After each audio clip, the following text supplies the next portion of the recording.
Hello అండి, ఇవాల్టి రెసిపీలో వచ్చేసి పిల్లలకి ఈజీ లంచ్ బాక్స్ రెసిపీ అనేది మీతో షేర్ చేస్తాను.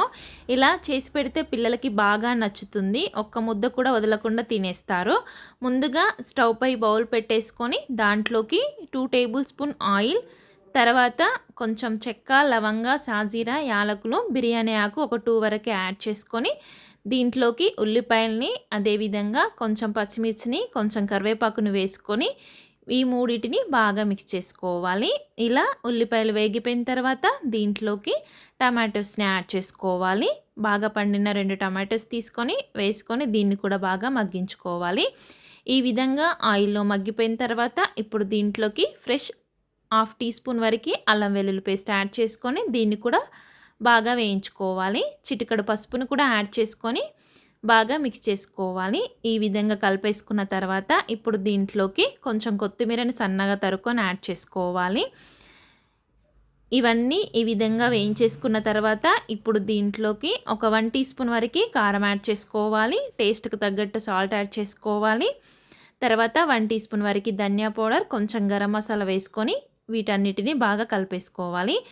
ఈ విధంగా కలుపుకున్న తర్వాత ఈ మసాలాలన్నీ బ్యాలెన్స్ అవ్వాలంటే ఒక 2 టేబుల్ స్పూన్ వరకు పెరుగును యాడ్ చేసుకోవాలి. ఈ పెరుగును కూడా బాగా కలిపేసుకొని ఇప్పుడు దీంట్లోకి వాటర్ని యాడ్ చేసుకోవాలి. 1 గ్లాస్ రైస్కి 1.5 వాటర్ యాడ్ చేసుకోవాలి. ఇక్కడ నేను 2 గ్లాసెస్ రైస్ వేసాను, 3 గ్లాసెస్ వాటర్ వేసుకుంటున్నాను. ఇలా వాటర్ వేసేసుకొని దీనిపై మూత పెట్టేసుకొని బాగా మరిగించుకోవాలి. ఈ విధంగా మరిగిపోయిన తర్వాత ఇప్పుడు దీంట్లోకి రైస్లోని ఎక్స్ట్రా వాటర్ మొత్తం తీసేసుకొని యాడ్ చేసుకోవాలి. ఈ ప్లేస్లో మీరు బాస్మతి రైస్ని కూడా యాడ్ చేసుకోవచ్చు, అది కూడా చాలా బాగుంటుంది. లేకపోతే నార్మల్ రైస్ వేసుకున్నా సరిపోతుంది. ఇలా రైస్ మొత్తం వేసుకొని ఒక్కసారి కలిపేసుకోవాలి. ఇలా కలుపుకొని దీనిపై మూత పెట్టేసుకొని ఈ రైస్ ఉడికే వరకు ఉడికించుకోవాలి. ఇలా రైస్ మనకి బాయిల్ అయ్యేటప్పుడు ఇప్పుడు దీన్ని ఒకసారి కలిపేసుకొని దీనిపై మూత పెట్టేసుకొని దీంట్లో వాటర్ మొత్తం ఎగిరిపోయేంత వరకు స్టవ్ మీడియం ఫ్లేమ్లో పెట్టేసుకొని ఉడికించుకోవాలి.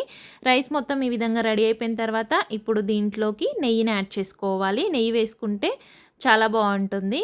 ఇలా సింపుల్గా ఈ రైస్ ఒకటి వండేసి పిల్లలకి దీంట్లో పెరుగు రైతా పెట్టేస్తే సరిపోతుందనమాట. చాలా ఇష్టంగా తింటారు.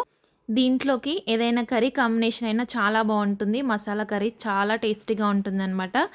ఎగ్ మసాలా అయినా, చికెన్ కర్రీ అయినా చాలా బాగుంటుంది. వన్స్ ట్రై చేసి చూడండి. ఈ రెసిపీ మీకు నచ్చినట్టయితే లైక్ చేయండి, షేర్ చేయండి. అదేవిధంగా మా ఛానల్ని సబ్స్క్రైబ్ చేసుకోండి. Thank you for watching friends.